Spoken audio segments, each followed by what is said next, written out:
Realm presents Ninth Step Murders, Season 2, Episode 9. Even long after midnight, the tiny street was sweltering, absorbed heat still pouring off the buildings on either side. It was a weekday, and this narrow alley was far off the main streets. Aside from the old-fashioned bar sign, red plastic over some energy-efficient light bulbs, the street was dark and quiet enough for a casual observer to imagine it deserted. The door of the bar opened, letting out voices, light, the smell of frying, and the faint hiss of a ceiling fan. The two men who exited were leaning on each other, so that it was hard to tell who was supporting whom.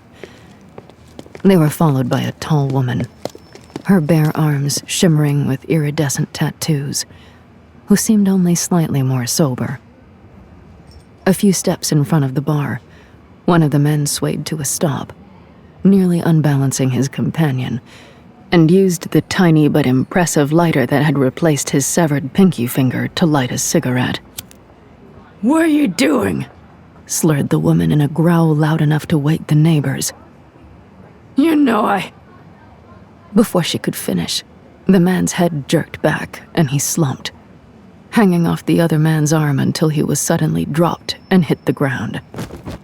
His two companions laughed uncontrollably, the sound bouncing off the close walls of the alley, until, gasping for breath, the woman leaned over to slap his chin and jumped back. "What?" asked the man, stumbling over to take a look. He covered his mouth, turned, and vomited into the scant gutter. His friend's left eye was now a gaping, bloody hole. "Stupid fool!" the woman yelled. "Call Ueda! Tell him!" The man was straightening up. "Tell him what? That we got Nakahara sniped?" The woman glanced around suddenly and jerked back toward the wall. "Sniper? But..."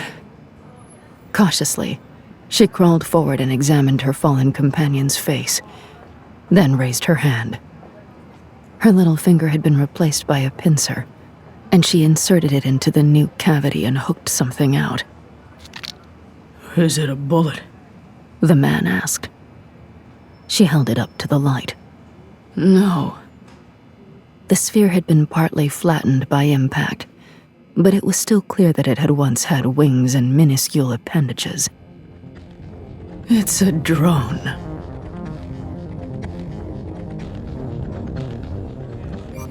"Another one!"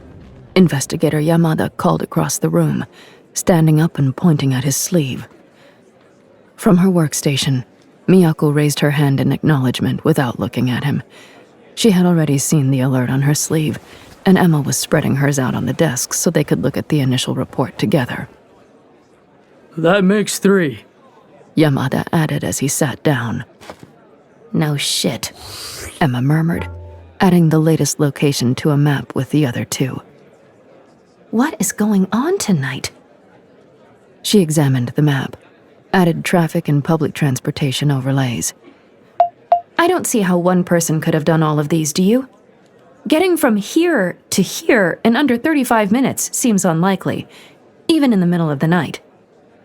"It wouldn't work," Miyako agreed. "Not unless the reported timings are wrong. Could it be the witnesses underestimated the time since the murder when they called it in?"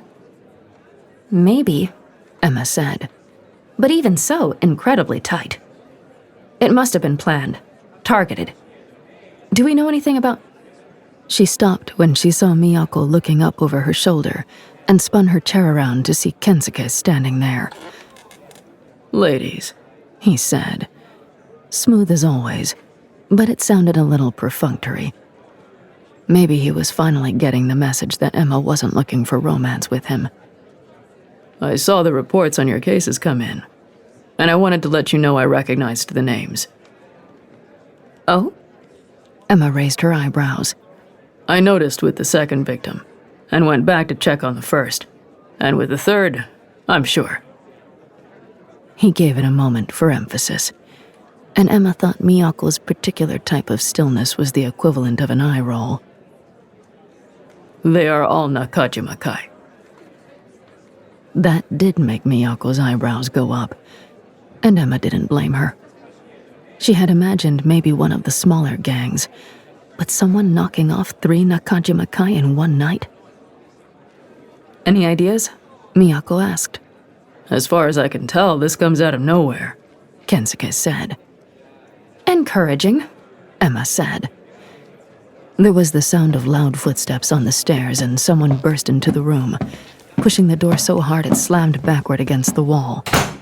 What the fuck is going on here? The man swung around, and Emma saw that it was Ren, the Nakajima cop. He looked enormous and angry. You let this happen! You let my people be slaughtered in your area! Nishimura! He bellowed that last out of the office, and Nishimura was already coming through the door. Always nice to meet with one of our law enforcement colleagues, Nishimura said. Stop bullshitting, Nishimura! Ren yelled. Emma suddenly clocked the 2 guys behind him. His fury had sucked in the attention of the room so powerfully she hadn't even noticed them. I know exactly who's doing this, and I'm not putting up with it, understand? If you have evidence you'd like to provide us, Kensuke said, stepping forward. Please be our guest. Emma was still watching Nishimura, who had noticeably said nothing. Oh, I'll find the evidence, Ren said, eyes still on Nishimura. I'll find it. But you better not wait until I do to stop this, or I might find more than you'd like. He leaned in, jabbing his fingers so close to Nishimura's chest that Emma heard her sucked-in breath echoed around the room. Make it stop. He shot a last glare at Nishimura and swept out, followed by his guards. Emma dragged her eyes back to Nishimura, noticing on the way that Miyako was staring at him fixedly. There was a long, awkward silence. All right, Nishimura barked. Typical, trying to blame their problems on the police. Let's get back to work. As the room started to hum again, Emma's sleeve vibrated, and she heard an almost simultaneous beep from Miyako. Nishimura wanted them in his office. He was sitting back behind his desk as usual, but his fingers tapped the surface much as though he were pacing. So dane, he started. As you can see, we need to clean this up quickly and quietly. His eyes bored into Miyako. Emma could feel her eyes darting back and forth between them in a decidedly unsubtle manner. Not that it mattered, since neither of them was paying the slightest attention to her. Which meant that when her sleeve vibrated silently against her forearm, she could look down at it without either of them noticing. Figure it out, Nishimura was saying. It's not Ren's turf, Miyako pointed out. Nishimura snorted. Not his official turf, but it's exactly where the Nakajima-kai is strongest. Do you think they will hesitate to go unofficial? Emma raised her eyes, but her mind was still on the message she had just read. It was from Ueda, the head of the Nakajima-kai. He was offering her information about the death of Minister Kobayashi. Could she trust the head of the most powerful organized crime syndicate in Tokyo? It seemed like a dangerous move. But if this was for real, it would let Emma put Charles away, legally, for his crime. She wasn't sure she could turn that down.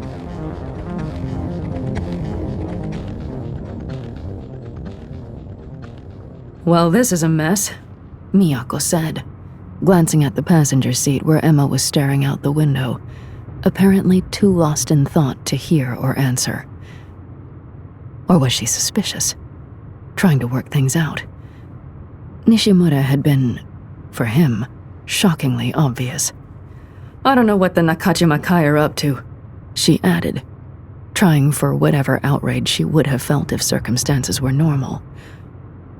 That seemed to wake Emma up at least. "I was wondering," she said, turning toward Miyako, and then stopped. Miyako held her breath, maneuvering around a double-parked delivery truck and wondering what Emma had been about to say. Whatever it was, she shouldn't say it here. Miyako was almost certain the department cars had audio and probably video recording enabled at all times. "Almost there," she lied, squeezing through a yellow light and pretending she and her boss weren't hiding a deadly secret from her partner. "Could you tell anything about these tiny drones from the pictures we got?" As a distraction, it seemed to work. Emma frowned. "Nothing good. I need to see them." The scene of the third murder, assassination, was the closest, so Miyako directed the car there first. The crime scene techs were already there. The narrow street lit up like daylight and blocked on both sides by parked modulars. "What have you got?" Emma asked Sato, walking up to where he was standing over his car, using the hood as a makeshift desk. "Mini drone. Pretty badly damaged due to its encounter with the orbital socket in the brain. Could be commercial, hard to tell yet, but it's definitely been modified. I'll be able to tell you more after I've dissected it at the lab." "Can I take a look first?"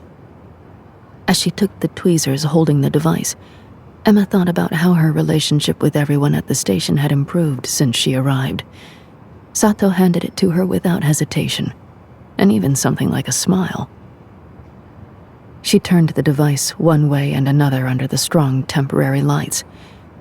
It was seriously damaged. One side crushed, what had probably been a propeller badly twisted. She couldn't be sure, but there was an uncomfortable shiver down her back, because it looked a little too similar to some drone she had seen Bird experimenting with. Minuscule but accurate targeting technology that should be proprietary to the US military. Maybe she was wrong. "Let me know what you find," she told Sato, handing the drone back to him with a little bow. Leaving Emma to her drones, Miyako approached the two witnesses to the attack. A tall woman with aggressively styled silver-tinted hair, and a man with vomit spatter on his expensive suit. Both had pinky finger modifications and lots of tattoos. She guessed that Kensuke could have given her full files on them. Miyako almost didn't have to ask any questions. As soon as she got them started on what happened, they were talking loudly, as if they didn't care who overheard, and arguing with each other. The woman was a little less drunk than the man, but not much, and they both sounded bewildered. "It came from up there," the man said, pointing at the roof lines down the street, invisible now in the glare. "Shithead, you have no idea where it came from," the woman put in, sounding disgusted. "It was out of nowhere. Just, pfft. And Nakahara was on the ground, bleeding." "I just don't understand," the guy moaned, nursing his head in his hands. "No one messes with us. Not like this." That was the only thing the detectives seemed able to agree with. They couldn't think of anyone who would attack the Nakajima-kai so openly. "Another, society?" Miyako suggested. "Business rivals?" The woman frowned. "Nothing going on that I know of." She glanced at her colleague, and he shook his head too. "If this is a war, it's a new one. And if that's what they want, whoever it is, you better believe that's what they're going to get." "Please leave it to the authorities," Miyako murmured without much optimism. She said her goodbyes and walked over to Emma, who was standing over the illuminated projection that replaced a chalk outline and looking at roofs. "Sightlines?" Emma grimaced. Yes.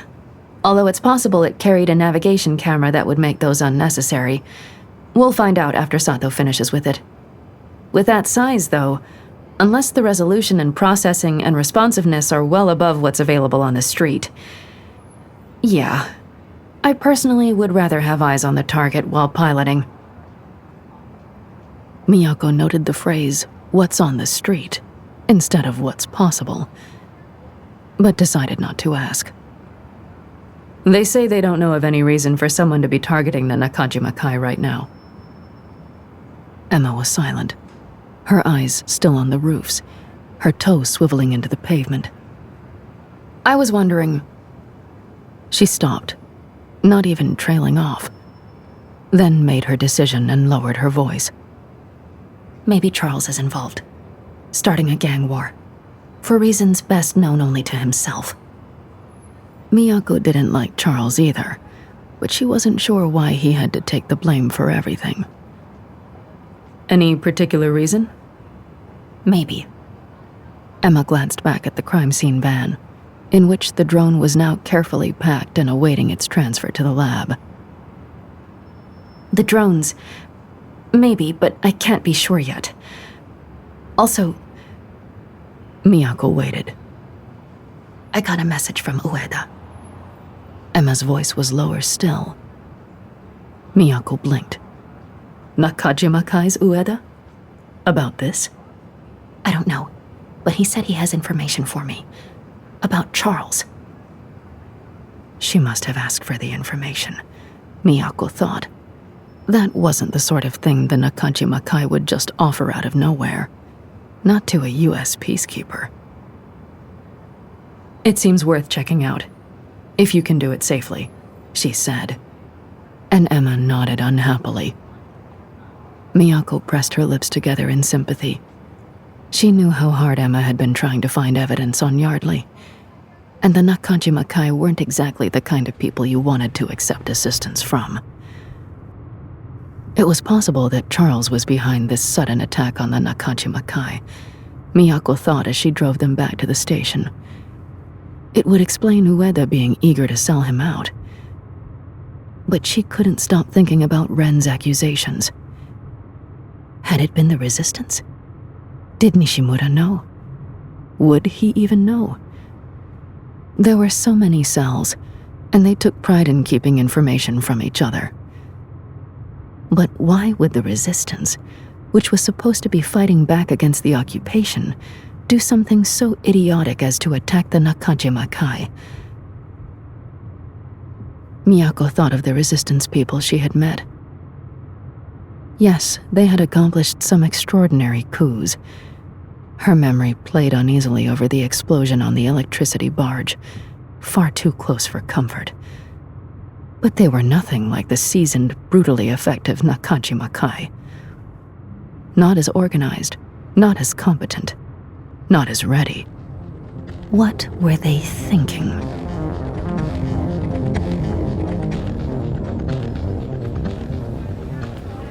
Miyako waded through the long line at the checkpoint to cross into the Chinese zone. After a dinner of order-in chirashi sushi and an episode of the soapy family drama Kaori liked, Miyako suggested they put on some music. Maybe dance a little. Kaori looked at her in surprise, but put on a playlist and stood in the middle of the small room, waiting for her. Miyako stood up and put her arms around Kaori's neck. She let herself enjoy the warmth and closeness for a moment, then turned her mouth toward Kaori's ear. "Can I ask you something?" Kaori froze, then shook herself, then detached. She did it with a smile, but not a real one. She turned the lights off and then came back into Miyako's arms. "What?" she demanded in a barely aspirated whisper against Miyako's earlobe. "Have you heard of anything happening? Specifically anything against the Nakajima-kai?" A long silence while they shifted from foot to foot in time with the slow beat. "Something's being planned, but I don't know what," Kaori whispered at last. "I'm not a part of it. I don't know anything about the Nakajima-kai being involved, but it's supposed to be big. Biggest yet." Miyako probably should have been excited to hear that something was being planned against the occupation. But all she felt was weary. She was tired of the constant razor's edge between success and failure, attack and repercussion, wanting to do the right thing and being terrified that the harm would outweigh the good. "Kiotsukete," she whispered into Kaori's hair, too quietly for her to hear. "Be careful."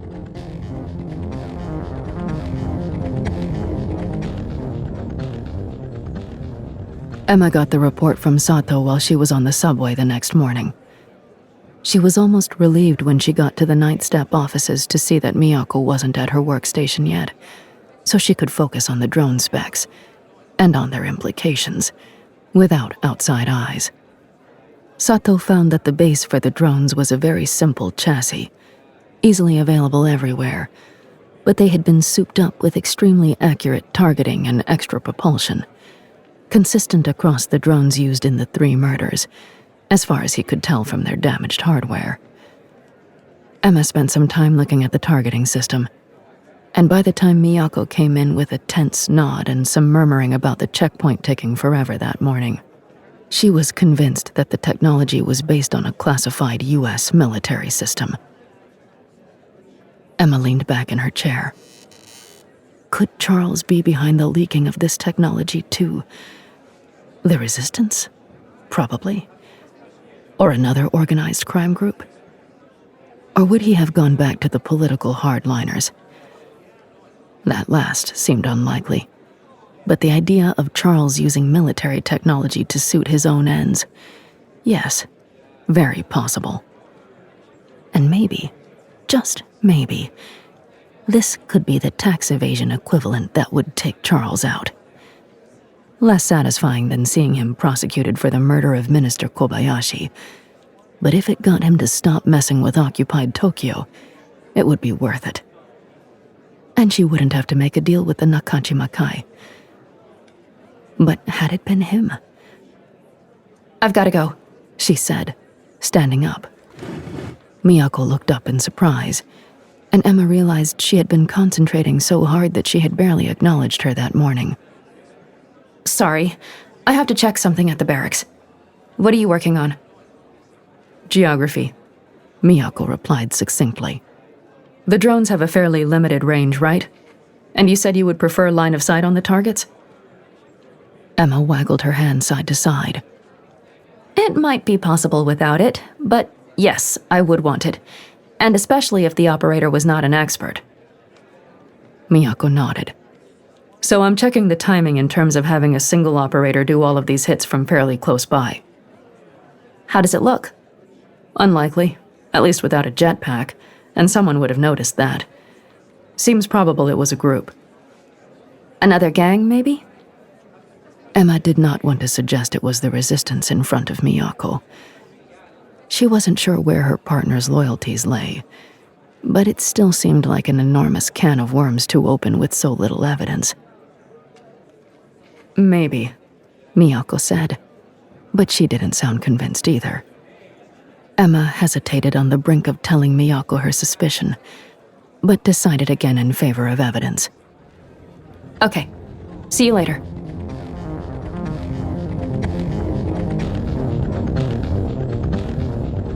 After Emma swept out, Miyako kept working on the problems of transport and positioning, and also what Emma had said about whether the operator was experienced. How much difference would that make? She was about to call Sato to ask for his opinion, when an alert beeped on her sleeve and simultaneously on the murder board. Another body, but this one had definitely not been killed by a mini-drone. "A drone, yes," Nishimura said, after he called her into his office. "But a large one.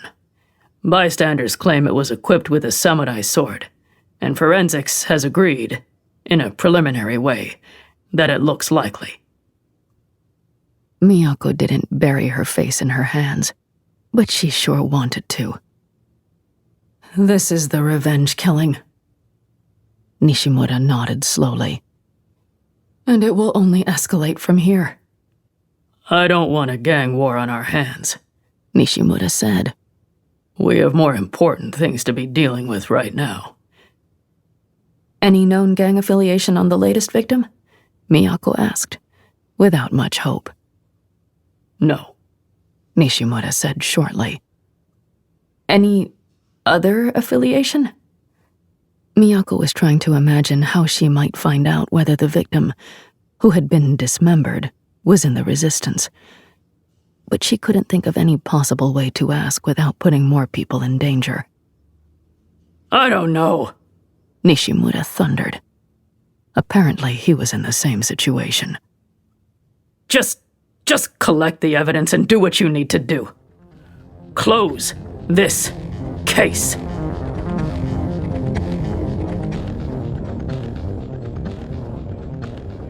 At least there was a Starbucks near the barracks, Emma thought.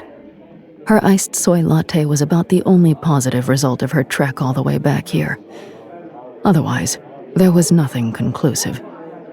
Of course Charles had been around the barracks, changed role notwithstanding. Yeah, he checked out these drones, Bert had told her, sniffing a little. I double-checked his authorization, because I always thought he was a creepy motherfucker, even before whatever he did to get his job desk changed. But he was still on the list, and he brought them back on time. So... No idea what he used them for? Ours is not to question why. Bert answered, rolling his eyes. At least not of people with that level of clearance. Emma had stood there fidgeting, wondering how much to tell Bert. Any chance he could have copied the targeting systems while he had them out? Bert stared. I don't know.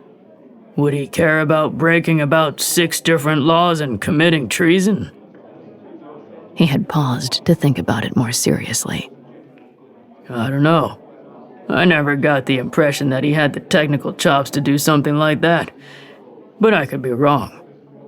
Hey, is it true that he used to be on a sculling crew with the president? How should I know? Emma had snapped, not wanting to consider one more reason why Charles wouldn't be held accountable for his crimes. Now she stood on the sidewalk in front of the Starbucks, tapping her fingernails on her reusable cup. But she didn't really know why she had expected an easy out. She tapped her sleeve and sent a message to Ueda, accepting his invitation to meet that evening.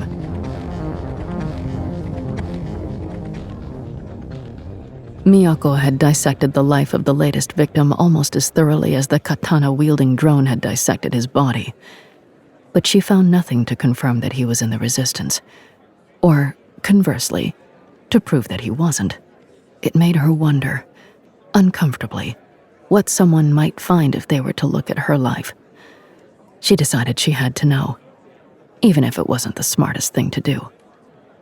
In any case, she wasn't getting anywhere with the investigation otherwise. If she didn't want to go through Nishimura, and she didn't, she had only one option: to reach out to someone in the resistance without waiting for them to reach out to her first. She called in an order to a specific hoka hoka tei to deliver to a manga cafe, then loitered outside the shop so she could slip a handwritten note into the delivery bag. After that, all she could do was wait in the appointed coffee shop, drinking cup after cup of swill, and finally giving in and eating one of their dry white bread sandwiches. She was contemplating ordering in food to there when a woman sat down next to her and murmured, "The bay seems cleaner these days." Miyako sighed with relief. Must be the currents. "Fine." The woman spat under her breath. "I'm busy and I can't be here. There's a lot going on. Tell me what you want and let's get out of here." What is going on with the Nakajima-kai? Was that... The woman stood up abruptly. "I don't know what you're talking about." Miyako grabbed her shirt sleeve. The Nakajima-kai is not messing around. Someone's already been killed. She pulled up a picture of the victim on her sleeve and showed it to the woman. Is he one of yours? The woman gasped and wobbled on her low heels. "But he didn't have anything to do with..." You see? Miyako muttered through her teeth. You are not prepared to go up against the Nakajima-kai.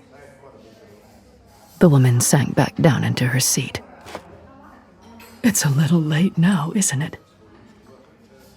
It was. Maybe we could set up a meeting for you with them? Miyako suggested. Surely Kensuke could pull that off. That's how we got into this mess, the woman said, standing and walking out.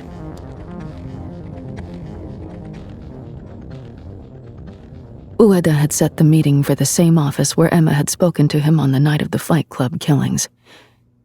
She couldn't help glancing at the screen that had looked down on the underground bar last time, but now it just showed a shockingly realistic video of a tropical fish tank. Last time you were here, Ueda said without preamble, you asked for some information, and we were able to provide it. He waited until Emma nodded, jaw clenched. It occurred to me that you might be interested in what we know about another assassination. Of course, if I've overstepped. I already know who committed that assassination, Emma said, starting to get up. So while I appreciate the thought... Ueda smiled. He knew she wasn't leaving. We have evidence. We thought you might want it. Emma let herself fall back down into her seat, hating the game even as she played it. And you're just handing it over to me? I did have to consider all the implications carefully, Ueda responded dryly. But in light of recent events, I've decided it is in our interests for that particular representative of the United States government to take a hard fall. Recent events like the killings of 3 of your members? Emma asked. Ueda ignored her, tapping something on his sleeve that changed the screen on the wall to what looked like a series of Tamil communications. Emma stood up to take a closer look. This is... Surely Yardley wouldn't be so careless as to communicate with Kobayashi by Tamil. Ueda flicked another control. These were both highly encrypted and between 2 temporary accounts. Here you can see the provenance linking the accounts to both men through geolocating at the time of account establishment and the sending of various messages. And here... He switched back to the page showing the messages. Is the set of messages confirming their plans to meet in the upper gallery of the Diet that fateful night. Emma raised her eyebrows at fateful, but Ueda just offered her an enigmatic smile. It's all here. Everything you need to... He switched into careful English. Nail him. Emma couldn't quite keep the smile off her face. Charles was going down. Even the DOD wouldn't be able to ignore this. But she hesitated, wishing she didn't have to ask, but she couldn't stop herself. And anyway, wasn't it better to know? At what price? A gesture of friendship, Ueda said. Why now? Emma asked. Who is attacking you? Is it Charles? Ueda steepled his fingers and appeared to consider, although Emma would have bet that he had decided before she showed up exactly how much he was willing to tell her. The resistance came to us last week, asking for our help. We were in principle willing to work with them as allies against the illegal occupation. But they brought your Mr. Yardley. We no longer trust him. We tried to warn our compatriots not to work with him. And now... There was a thud from just outside the door, and someone shouted. Emma leapt to her feet as the door swung open. "Boss!" yelled the man behind it. "Evacuate! Now! Whatever he was going to say disappeared into a gurgle as a small blur of metal burst through his throat. "Sasagawa!" Ueda yelled, as the man crumpled to the floor. Emma grabbed his arm. We've got to go, she said urgently. That wasn't the only drone. The one that had killed Ueda's assistants was weaving drunkenly as it lost altitude. They really weren't robust enough even for soft tissue, but she could see 3 more in the outer office. Slamming her palm down on her quiver release, Emma sent her own fleet out into the air and scraped together an algorithm for a defensive pattern of attacks by multiple small flying assailants as quickly as she could. Come on! She tugged at Ueda's arm as the first mini-drone zapped toward them and 2 of hers blocked it. Ueda shook off his shock, ran to the inner door, and pulled it open, yanking Emma through and slamming it behind him as she started down the stairs, trying not to trip as she watched her drone maneuvers with one eye. This is it! Ueda shouted as they burst into the underground bar, still empty at that hour. We will unleash war on these fools who call themselves a resistance! How dare they? Those pathetic... They made a mistake, Emma said, as loudly as she could. But you must remember they're new at this. That is no excuse. The important thing now is to make common cause against the Chinese. Emma argued desperately. The important thing is to protect my people. Ueda growled, holding his sleeve up to a mirror along the back wall. There was a loud click, and that part of the wall swung open.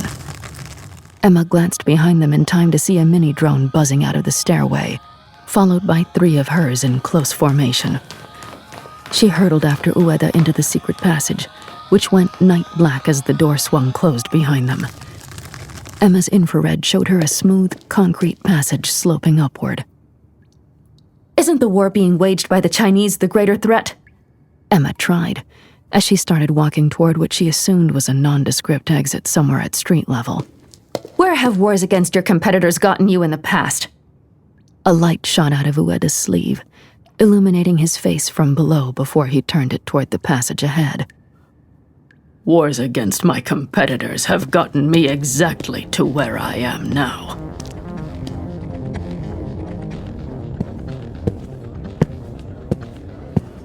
Miyako walked into the 9th Step offices and looked around. It was quiet.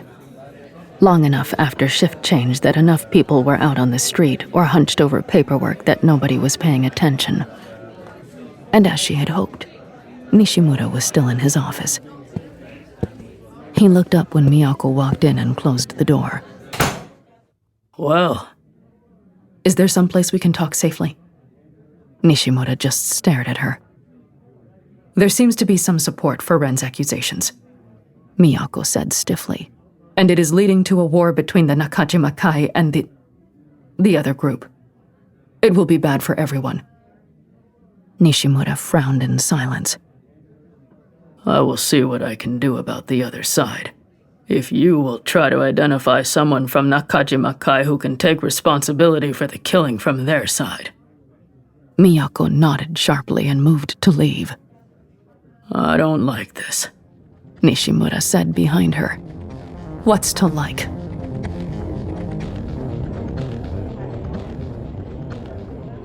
Emma had less luck finding her boss.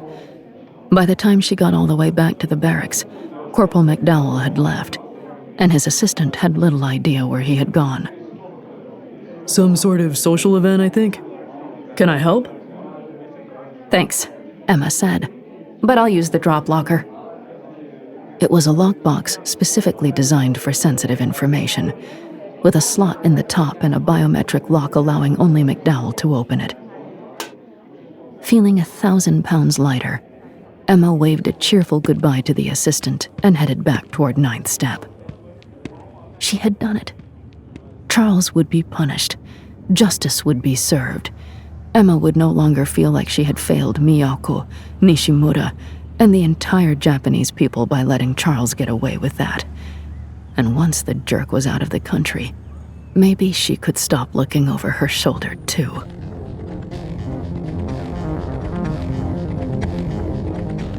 Miyako started home in the late summer dusk. It had been a long afternoon, but with Kensuke's help, they had managed to narrow down the possibilities for the Nakajima killing that morning to a single candidate and arrest him. How long he would stay arrested was anyone's guess, but when Ren stormed in, Nishimura had been able to point to the 4 people in the cells accused of murdering or abetting the murder of Nakajima-kai members. Stopping at a convenience store for the air conditioning almost as much as for the cold bottled tea she bought, she wondered if the resistance arrests would push back whatever that big thing was that they had planned, and whether that was good or bad. She wanted the resistance to win. Of course she did. It was just that they put themselves in so much danger. And everyone else. Miyako walked into the lobby and immediately spun around, but the footfall she had heard behind her was Kaori, now walking closer with her hands up. Sorry, she said. I should have called first. No, of course not, Miyako answered, both relieved and embarrassed by her jumpiness. Coming up?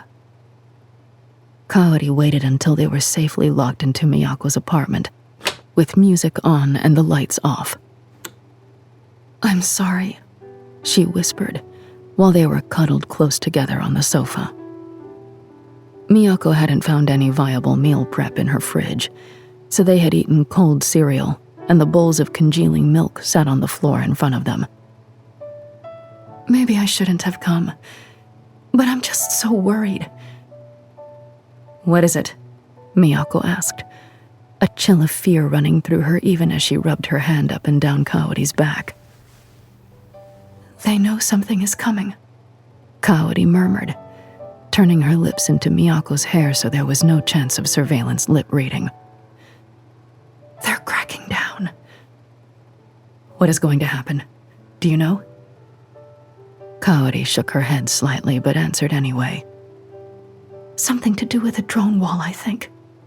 I'm afraid they're going to clamp it down completely. Miyako sat silently with the realization that Kaori had come to her knowing she might get locked away from her home. What is being planned? Do you think they will manage it? I don't know, Kaori said.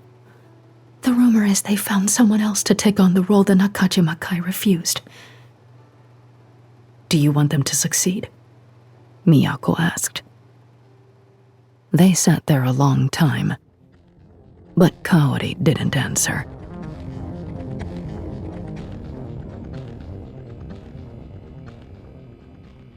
At the U.S. Peacekeeper Barracks, McDowell's office had long since been closed and locked, the assistants off for the night.